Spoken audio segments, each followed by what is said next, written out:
Sejam bem-vindos, que a paz do Senhor esteja conosco. É muito importante que compartilhem com seus amigos, com seus familiares, as nossas reuniões virtuais e que ao final deem o seu like, porque assim o YouTube vai poder disponibilizar por mais tempo, levar a mais pessoas as reuniões, os nossos estudos sobre a doutrina espírita. Os nossos estudos realizam-se sempre sobre o Livro dos Espíritos e o Evangelho segundo o Espiritismo, alternadamente, com algumas exceções quando trazemos algum tema especial. Hoje vamos estudar o Evangelho segundo o Espiritismo, no capítulo 5, itens de 6 a 10, o tema Causas Anteriores das Aflições. O nosso irmão de ideal espírita, Tiago Martinez, integrante do Lar de Teresa, vai nos trazer as suas reflexões. Tiago, sua saudação inicial. Olá, pessoal. É uma alegria muito grande estar aqui com vocês hoje, refletindo sobre os ensinos de Jesus e os esclarecimentos da doutrina espírita. Vamos então à nossa leitura inicial. A página de hoje tem por título Exortados a Trabalhar. Traz em epígrafe palavras de Judas. Amados, procurando eu escrever-vos com total diligência acerca da salvação comum, tive por necessidade dirigir-vos esta carta, exortando-vos à batalha pela fé que uma vez foi dada aos santos. Está em Judas, versículo 3. O cristianismo é campo de vida espiritual, a que o trabalhador é chamado para sublime renovação. O sedento encontra nele as fontes da água viva, o faminto os celeiros do eterno pão.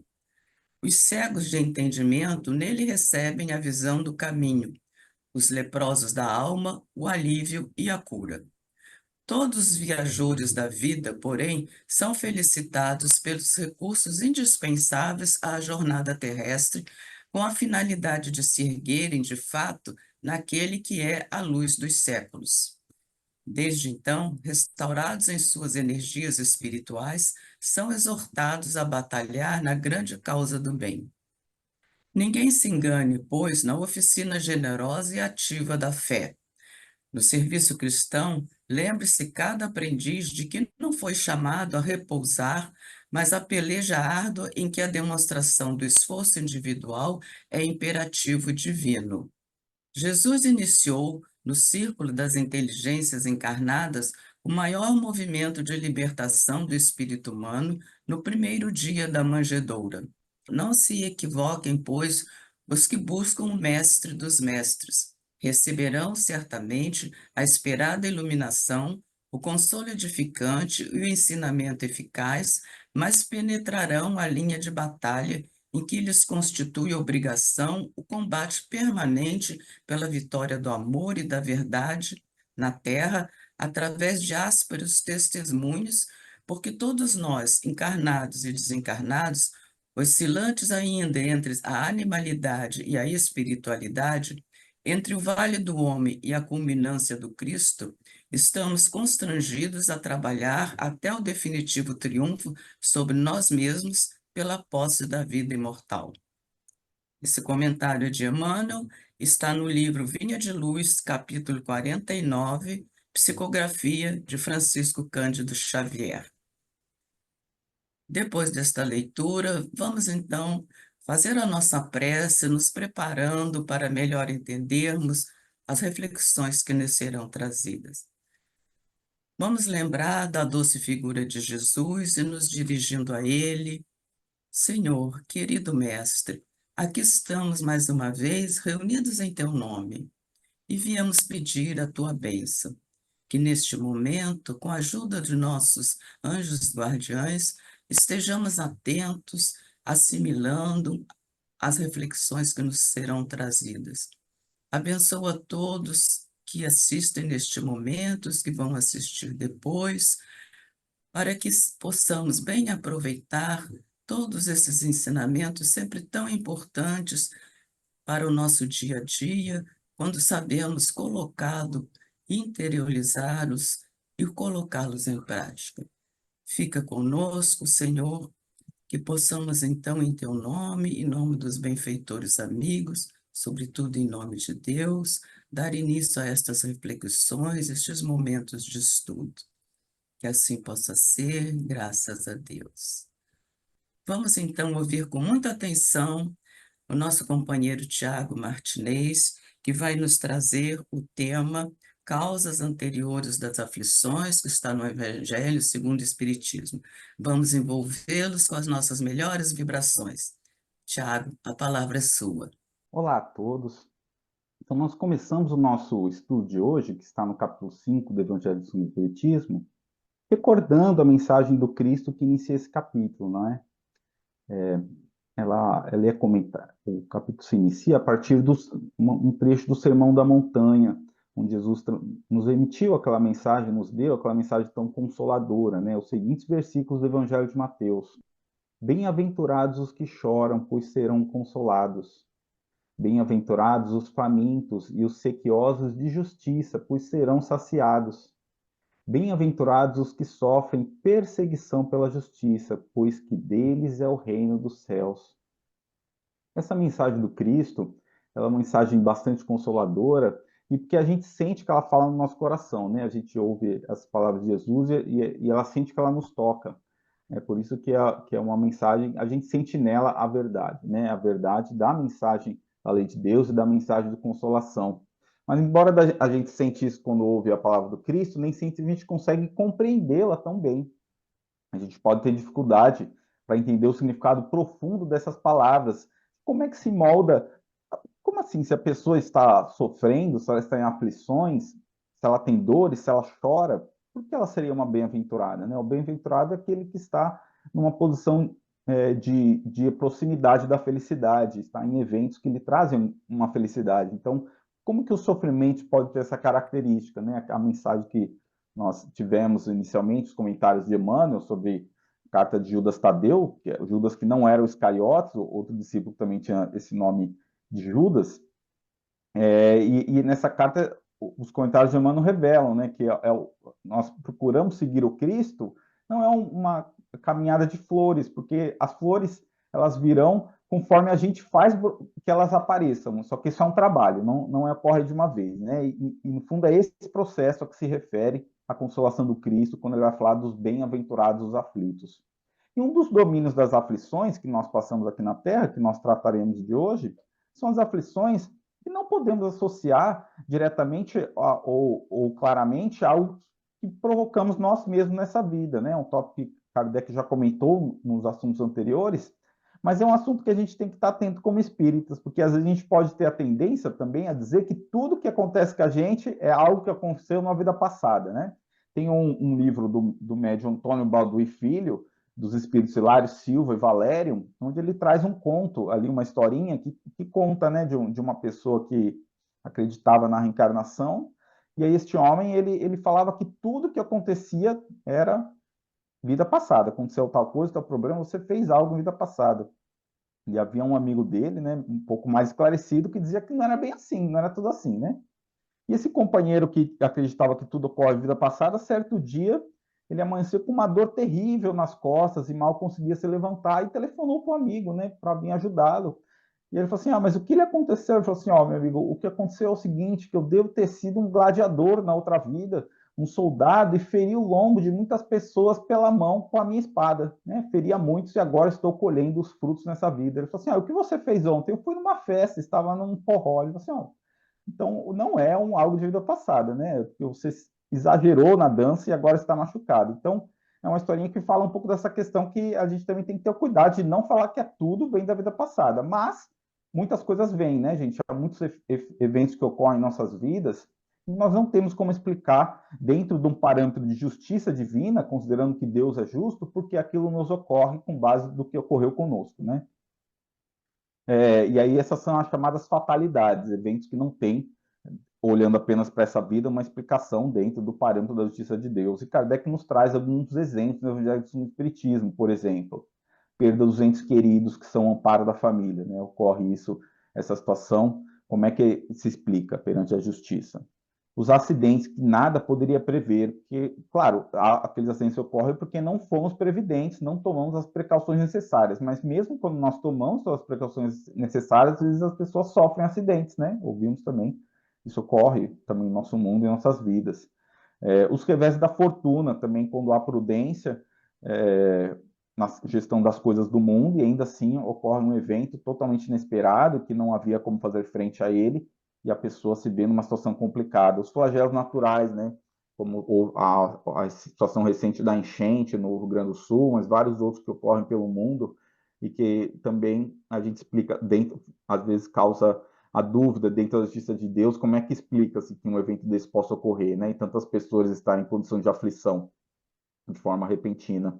A questão das enfermidades de nascença, Kardec fala sobretudo as que impedem a pessoa de trabalhar, né? Como é que também se justifica? Se a pessoa nasce dessa forma, não tem nem como tentar procurar algo que justifique dentro dessa existência algo que a pessoa possa ter feito, porque ocorreu, ela já nasceu assim, né? Então nem tem como explicar. E uma outra situação, ao fim que Kardec menciona também, que são das crianças que morrem em eternidade, né? Às vezes com sofrimentos. Como é que se explica, em da justiça de Deus, que isso possa, que Deus possa permitir que isso aconteça, né? E Kardec ele fala que não vamos encontrar explicação lógica para essas situações sem recorrer à reencarnação. E aí ele vai explicar a lógica da justiça de Deus. E essas explicações de Kardec tomam uma proporção maior, né? Quando há fatos recentes que foram descobertos pelos estudiosos a respeito da biografia do professor Hippolyte Léon Denis Rivail, que é o nome de batismo de Kardec, que Kardec é o nome que ele adotou depois enquanto codificador da doutrina espírita, né? Mas o seu nome é Hippolyte Léon Denis Rivail, e foram descobertos alguns pesquisadores descobriram documentos que revelaram fatos que o movimento espírita, até pouquíssimo tempo atrás, não sabia sobre a vida do professor Rivaio. Um desses fatos é algo que está vimos no site da Federação Espírita do Paraná, um artigo escrito por Charles Kempf, que é o presidente da Federação Espírita da França. Ele escreve um artigo, inclusive coloca ali as fotos das cartas em francês originais de Kardec, a Amélie. Foram encontradas cartas de Amélie, cartas que o professor Rivaio enviou a ela, e deduz dessas cartas que Kardec e Amélie se casaram, a Amélie já tinha 36 anos de idade, então eles não tiveram, até onde se registra, não tiveram filhos biológicos nessa encarnação, mas essas cartas apontam que eles tiveram uma filha adotiva, que até então não era algo conhecido pelo movimento espírita, uma menina que se chamava Louise. Então, nas cartas, o professor Rival é muito carinhoso se referindo a ela, nas suas cartas a Amélie. Uma carta em 1843, ele diz: "Beije minha querida Louise por mim e diga a ela que fiquei muito feliz com sua carta. Mostrei-a a várias pessoas que ficaram muito satisfeitas." Depois, em 1844, tem uma outra carta que ele estava preparando a mudança da família para Paris, e ele fala do quarto de Louise, da cama que ele já estava organizando para ela. E ele fala: "Quanto a Louise, acho que ela aproveitará bastante. Peço-lhe que cumprimente suas galinhas, as quais abraço de todo o coração, e a ela também." A Amélie, a família morava numa situação onde eles criavam galinhas, e Luiz gostava muito de brincar com as galinhas. Tem esses relatos aí afetuosos de professor Ribaio nas cartas. Também tem uma carta onde ele fala sobre o ensino da matemática, dando sugestões para Amélie de como ensinar matemática para Luiz, usando todo o seu conhecimento como um educador, como a Amélie também era professora. Mas em 1848 tem uma carta do pai de Amélie direcionada a ela, onde ele dá os pêsames, numa carta anterior do professor Rival, a gente já fica sabendo que Luiz tinha uma saúde frágil, e nessa carta do pai de Amélie, ele dá os pêsames pelo falecimento, da Louise, que ela havia falecido, e ele escreve o seguinte: "É muito triste e lamentável deixar a vida quando estamos apenas começando a aproveitá-la, enquanto outros que tiveram uma longa carreira poderiam terminá-la sem se arrepender tanto. Como você me diz, não é da natureza do homem ser perfeitamente feliz. Devemos nos contentar com a porção que nos é distribuída. Percebo quanto isso deve ter afetado o Sr. Rivaio, o desejo que ele se recupere." E depois desse triste e difícil episódio, 10 anos depois, o professor Rivaio conhece as mesas girantes e inicia o seu trabalho, que o tornaria o codificador do Espiritismo, adotando o nome de Allan Kardec. Então ele teve a força aí, por esse evento triste, manteve a sua força e conduziu todo o trabalho doutrinário depois. Então, quando Kardec está falando desse assunto, das dores aí das pessoas passam, falando da situação das crianças, é uma situação pessoal para ele, Ele viveu essa dor, então está com a autoridade ali de quem está na situação que passou por aquilo, E ele traz as seguintes reflexões: que fizeram tais almas que acabaram de sair das mãos do Criador para passarem por tais misérias e para merecerem punição ou recompensa futura, se não puderam praticar nem o bem nem o mal? E ele analisa a seguir a lógica da questão das aflições, né? Ele usa o axioma: todo efeito tem uma causa, que é algo que vem das ciências. E Deus é justo, então a causa das aflições que temos estão no controle de Deus, como devem estar, que além de justo é todo-poderoso, há de ser uma causa justa. Diz também Kardec que o efeito precede a causa, e a lei de causa e efeito. Então, se não podemos encontrar a causa nessa vida, a conclusão é que ela deve estar em uma vida, uma existência anterior. E se sofremos algum tipo que entendemos como uma punição, não é algo que fizemos muitas vezes nessa vida, mas algo feito na vida anterior, se foi algo que a pessoa já desde o começo da vida carrega aquilo, né? Ou se claramente não se atribui a um evento desta vida. Esta é a lógica da justiça de Deus, né? É algo perfeitamente lógico quando compreendemos a reencarnação. E aí, no caso, então, o que é o sofrimento? É uma expiação pelo passado, por algo que a pessoa que passa pela situação ou seus entes queridos vivenciaram, né? A orientação, a reflexão que nos traz Kardec. Mas ainda que nós possamos compreender essas instruções dentro de um contexto da justiça divina, nós temos que ter em mente também que, assim como a justiça de Deus é infinita e alcança todas as dimensões, assim também é a misericórdia de Deus, né? A misericórdia de Deus também é infinita, o seu amor para conosco. Então, não é só algo, não podemos entender isso apenas como algo essencialmente punitivo, né? Deus está nos punindo, por algo que temos feito, mas a gente tem que entender que, na verdade, é um propósito educativo. Deus está nos educando para aprendermos a ser seres angelicais, seres que compreendem, se aproximam da semelhança com Deus, né? Alcançam a perfeição que a sua criatura é capaz de atingir. E nesse processo, como ele nos educa? Ele nos faz sentir e vivenciar aquilo que fizemos ao próximo. Nós precisamos compreender as nossas faltas e compreender não só com a mente, mas de todo o nosso espírito, todo o nosso coração. É assim que Deus construiu sua lei. Mas isso é um ato de misericórdia, né? Que nos permite superar as consequências do que produzimos.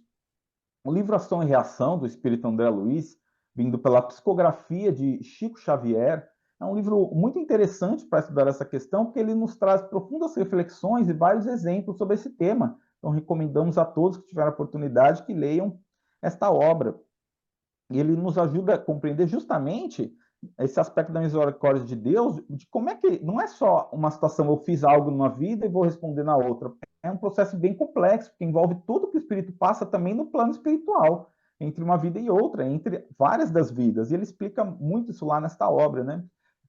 Nos ajuda a entender como a espiritualidade conduz todo um processo que nos leva a lidar com essas consequências e superá-las. Essa é a parte bonita, superar as consequências adversas. É um livro que foi lançado em 1957, Emmanuel diz no prefácio que ele foi escrito por André Luiz em comemoração aos 100 anos da doutrina espírita, o Livro dos Espíritos publicado em 1857. Então, ele carrega esse ponto que é um dos pontos cruciais, né? Estão na essência do pensamento doutrinário espírita. Neles são narrados aprendizados que André Luiz colheu numa viagem de 3 anos, uma viagem a trabalho que ele fez para a Mansão da Paz. A Mansão da Paz é uma instituição vinculada ao Nosso Lar, é um grande casarão de atendimento a espíritos sofredores, e que ele fica numa região de trevas, trevas onde que ao redor dessa mansão ficam vários espíritos que estão em grandes sofrimentos, em razão dos males que cometeram em suas encarnações e que estão agora vivenciando as consequências. Então, essa mansão está lá para prestar socorro a esses espíritos. O primeiro conceito importante que nos traz a obra é a questão do estágio de compreensão de cada um dos erros que cometeu. Né? O responsável pela instituição, chamado Drúzio, ele explica para André que vários espíritos circundam a mansão, mas poucos podem entrar ali a cada momento. E André pergunta por que esses espíritos não é permitido que eles entrem. Aí o Drúzio fala, ele falou, se for permitido que eles entrem, eles vão atacar as pessoas que estão aqui, né? Porque eles ainda não têm a maturidade de compreender a situação que estão. São espíritos que tinham a consciência dos males que estavam provocando, na sua consciência compreendiam que estavam causando males, e mesmo compreendendo isso, praticaram males. E quando chegam à espiritualidade, eles não podem admitir, não conseguem admitir nessa primeira fase, que estão vivendo uma consciência pelo mal que causaram. Então, são espíritos que são refratários, E isso faz com que eles criem para si, a expressão que ele usa é como infernos mentais, né? Nós sabemos pela doutrina espírita que não existe um inferno como aquele lugar eterno de purgação, mas é como um inferno que a pessoa cria pela mesma, né? Por quê? Porque com suas dores, seus sofrimentos, consequências dos males, eles se ligam a espíritos também em condições vingativas, em condições de dores, ficam sujeitos a sugestões mentais e eles mesmos plasmam cenários que estão relacionados às dores que sentem e se colocam nessas situações de punição, né? Pela sua condição mental. Isso dura enquanto eles não podem adentrar a mansão enquanto estão nesse estágio. Só que de quando em quando a mansão envia caravanas de trabalhadores, de benfeitores, que vão buscar os espíritos que já estão em condições de serem acolhidos. E quem são esses espíritos? São aqueles que tiveram o primeiro remorso, a primeira noção de arrependimento, que estão já num caminho de poder se arrepender pelo que fizeram. Esses estão dispostos a receber o apoio, né? E por isso são recolhidos à mansão Paz. Só que são espíritos ainda em condições muito diferentes, mesmo os que são acolhidos na mansão. Alguns demoram, ainda tiveram aquele primeiro arrependimento, mas ainda estão muito renitentes na sua dificuldade, né? E outros já têm uma condição de arrependimento maior e estão dispostos a dar passos adiante. Podem trabalhar na mansão, se preparar melhor para uma reencarnação. Outros não, estão ainda numa condição muito endurecida e talvez é melhor que já reencarnem logo. Então, o obra discute todas essas gradações que há, como Kardec nos conta aqui nesse texto do Evangelho segundo o Espiritismo, né? Ele nos fala que as tribulações elas podem ser impostas nas seguintes situações: os espíritos endurecidos, aqueles que não aceitam o mal que fizeram, e os que estão muito ignorantes ainda para fazer uma escolha consciente do seu processo de resgate. Mas aqueles que já têm essa possibilidade, que já conseguem compreender o mal que fizeram, esses vão tentar reparar o mal, eles querem reparar o mal, e eles participam do processo de planejamento da reencarnação e escolhem. Claro, sempre essa escolha, gente, é feita com o amparo da espiritualidade, né? Eles têm toda a orientação dos espíritos mais avançados, ajudando eles a escolher o que são capazes ou não de resgatar. Mas com essa ajuda, são eles que decidem as provas que querem enfrentar. Os espíritos já têm pelo menos um esclarecimento de eu cometi um erro e quero resgatar esse erro, né? Então, muitos de nós por que é importante isso? Porque muitas das provas, pessoal, que nós vivemos aqui e que não associamos ao passado espiritual nosso, não a algo dessa vida, nós mesmos escolhemos, né? Porque compreendemos que aquilo era necessário para nosso avanço enquanto espíritos. Então, precisamos ter isso em mente, que muitas dessas provas, nós mesmos escolhemos elas. E mesmo se nós não estávamos na condição de escolher, certamente um bom espírito nos colocou nesse caminho, porque é algo que nós temos condição com que lidar, aquele gênero de obstáculos. Bom, e aí tem alguns casos, são vários casos que é na hora, trouxemos apenas alguns poucos aqui no nosso tempo que nos permite dessa situação. Uma das situações é quando eles vão planejar uma reencarnação, e André Luiz está com um grupo dirigido por Silas, e eles vão a um hospital, e nesse hospital está ocorrendo o trabalhador da Mansão Paz, que está lá no hospital apoiando os processos reencarnatórios que ocorrem naquele hospital. Ele diz que um espírito encarnado, associado à instituição Mansão Paz, chamado Laudemira, ela está tendo um parto, mas há obsessores tentando prejudicar o parto, porque tinha uma raiva muito grande da Laudemira, né? E aí o parto estava sendo difícil, o médico ia ter que fazer uma cesárea, e naquela época, estamos falando de década de 1950, né? Cesáreas eram mais complicadas do que são hoje.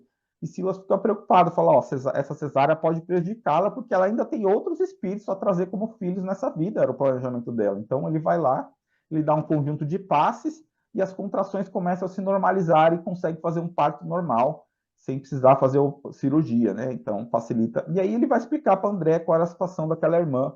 Ele diz que em encarnação que ela teve vários séculos antes, ela encarnou em uma corte da Europa, e nessa encarnação ela foi uma mulher da nobreza. Quando ela se casou, pouco tempo depois de se casar, ela se enjoou do marido. Era uma mulher que queria aventuras, que queria prazeres da vida. E ela traça um plano, ela organiza, ela estimula que um amante dela dispute com o marido dela em um duelo por ela, e o marido perde o duelo e é morto. E aí ela fica com toda a herança, fica com os bens do marido, né? E aí, tendo aqueles recursos financeiros na mão, ela passa a ter uma vida dissoluta e desencaminha várias famílias, causa dores enormes para outras famílias, né? O caminho de dor que ela escolhe. Naquela vida, ela acha que está aproveitando, mas quando chega a espiritualidade, ela tem que enfrentar as dores, né? E ela passa por um caminho de alguns séculos aí de resgates, ela passa por 4 encarnações muito difíceis, que ela tem grandes sofrimentos para o resgate, comete outras faltas nessa encarnação, né? Então, mas no geral ela consegue ir saudando ali as suas situações de sofrimento, embora acrescentasse algumas. Naquela encarnação era planejada para ser a última, onde ela ia resgatar todos os débitos associados àquela encarnação dos séculos antes. O que ela faria naquela encarnação? Ela ia receber como filhos os espíritos, era um grupo de 5 espíritos que ainda tinham débitos com ela, tinham situações de raiva em relação a ela, né? Porque passaram junto com ela, e ainda faltavam ali 2 para encarnarem, 3 já eram filhos dela. Então ela estava, era um planejamento para que naquela encarnação ela terminasse de quitar os débitos referentes àquela vida, né? E por isso passava todas aquelas dores. Outra situação que é narrada também nesta obra é um caso de um trabalhador chamado Adelino Correia. O Adelino, o André e o Silas, eles vão a uma casa espírita e encontram lá Adelino trabalhando. É um trabalhador muito dedicado à casa, fazia várias tarefas, em especial muito dedicado à ajuda aos necessitados, né? E é curioso que 2 espíritos recém-desencarnados vêm procurar Silas pedindo, porque Adelino ele tinha uma situação peculiar, porque o rosto dele, boa parte do corpo, era tomada por eczemas, né, que são aquelas manchas vermelhas, muitas com ferimentos. Então, ele tinha essa condição orgânica, e além disso, uma vida pessoal com muitos sofrimentos, dificuldades financeiras e outros tipos também de sofrimentos no lar, que a esposa o havia abandonado com a filha, e 2 filhos, uma filha biológica e 2 filhos adotivos que ele tinha. Então, passava uma situação muito difícil e não deixava de realizar o seu trabalho, né, na casa espírita. E aí 2 espíritos ainda foram pedir ajuda para o instrutor Silas para tentar ajudá-lo mais. Ele falou assim, olha, ele tem todo o amparo da espiritualidade, né? Porque espíritos profundamente agradecidos pelo que Adelino havia feito por eles. Um desses espíritos, a mãe dele, sempre recebia, a mãe dele muito pobre, sempre recebia ajuda financeira de Adelino, que não tinha tanto para si, mas ainda assim se esforçava para ajudar os necessitados, né? E é contado um pouco da história dele. Nós descobrimos que numa vida anterior dele, ele havia sido filho de um fazendeiro, né? Um fazendeiro, na época que havia escravidão no Brasil, o fazendeiro tinha vários escravos, agia muito mal, além da própria situação em si da escravidão, ainda passava por mais tratos, né? Aqueles que estavam submetidos ao seu jugo. E este homem teve como filho, aquele que veio a ser Adelino na outra vida, e o filho foi um filho que foi amado pelo pai, né? Só que depois, e foi criado também, ele tinha esses comportamentos complicados, né, perante a lei, de desrespeito aos direitos humanos e aqueles espíritos que estavam sob seu jugo. E quando chega ainda a uma idade adulta, o pai se casa ele não era um filho de um casamento, né, do pai. E aí, apenas quando ele está mais velho, que o pai dele vai de fato se casar. Não é com a mãe de Adelino, né? Ele se casa com uma mulher mais jovem, e ocorre que o tempo passa e ele se envolve em um caso, né? O que era o antigo Adelino da outra vida, não tinha esse nome, vamos usar aqui para simplificar, com a sua então madrasta, né? Eles acabam se envolvendo e traçam um plano, e aí o então Adelino faz um plano e mata o seu pai, o leva à morte, né? Por meio de um incêndio. Ele consegue fingir que foi um incêndio não intencional. E aí, quando ocorre isso, ele passa o resto da vida dele em sofrimento, em remorso, porque ele que havia feito com o pai. O pai que, apesar de todas suas falhas, a Adelina ele amava. Mas ele passa a ter muito ódio do filho, né, lá no plano espiritual, e se torna um obsessor voraz do filho. E quando chega a situação do plano espiritual, depois que ele desencarna, ele é levado à região de trevas pelo pai e fica muitos anos lá no seu inferno pessoal dos sofrimentos. Ele sente chama sobre ele, assim como ele levou o pai a um reino incêndio. E aí, depois, após alguns anos, muitos anos, né, ele é resgatado na Mansão Paz. Só que é um espírito que rapidamente compreende a situação de quanto ele era devedor, ele é tocado pelo remorso, e ele quer fazer algo para mudar. E ele começa a trabalhar profundamente no bem e consegue preparar essa encarnação, onde ele veio ali como Adelino. Essas manchas que ele tinha no corpo eram reflexo das marcas que ficaram no seu perispírito. Vejam que não é uma marca física, né, no perispírito, mas é o sofrimento do remorso que ele sente em sua alma que transfite essa característica ao perispírito e depois ao seu corpo físico. E as dores que ele passa nessa encarnação, aí descobrimos que os 3 filhos dele, né, a filha biológica dele era a madrasta dele, reencarnada, e os outros 2 filhos adotivos eram os comparsas dele, que haviam ajudado a causar um incêndio. né, na vida anterior. Só que ele agiu tanto no bem ao longo dessa vida, o seu exemplo foi tão bom para os que vários dos espíritos que ainda o odiavam deixaram de odiá-lo, apenas de observá-lo nessa vida. E um desses espíritos foi o seu pai da vida passada.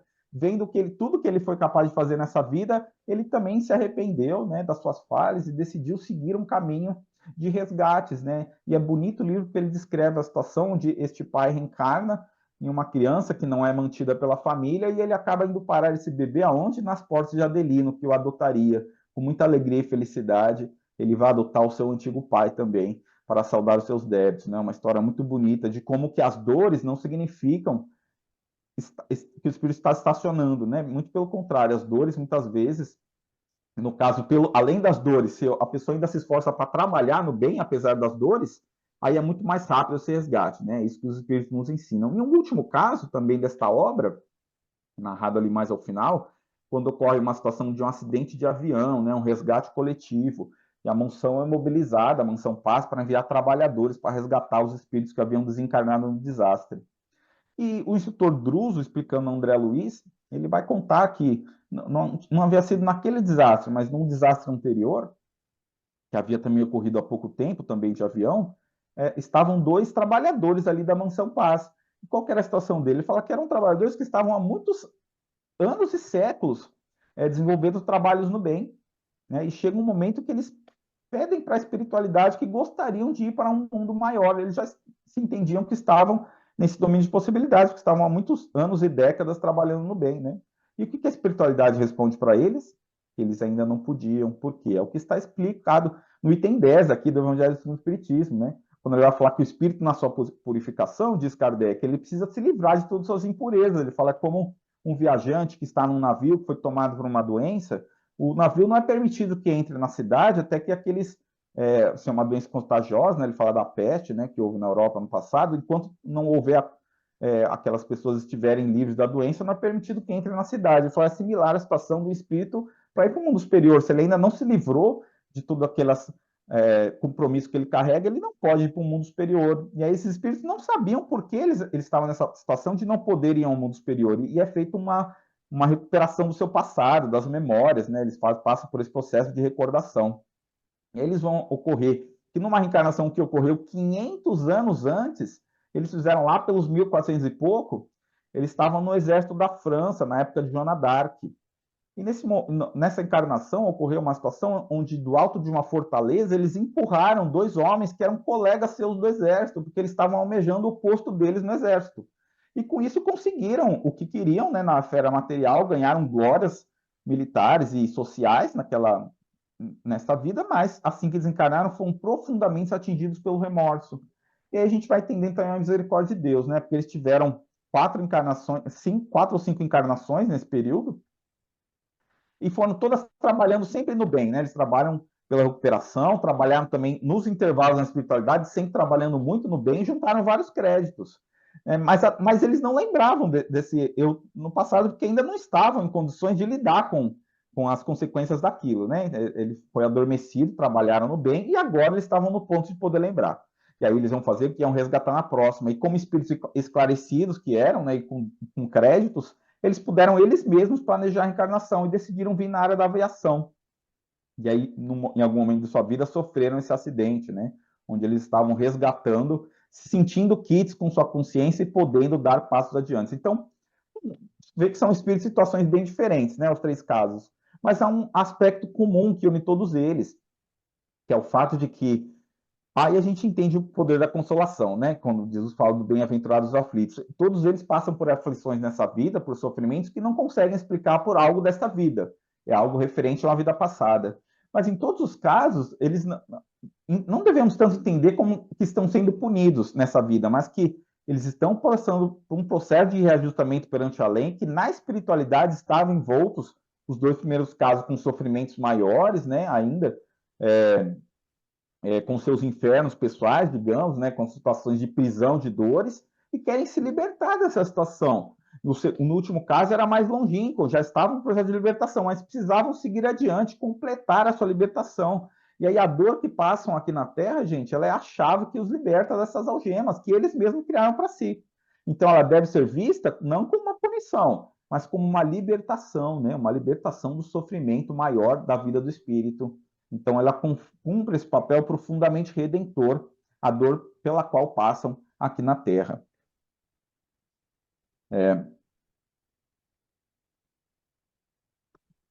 E, bom, aí devemos comentar também, né? Quer dizer, então, que todas as situações que nós passamos, que não são algo decorrente dessa vida, são uma expiação de uma vida passada referente àquele tipo de mal que a gente causou? É sempre assim? Kardec fala que não, né? Por dois motivos. Primeiro, nós estamos num mundo ainda inferior, é um planeta de provas e expiações à Terra.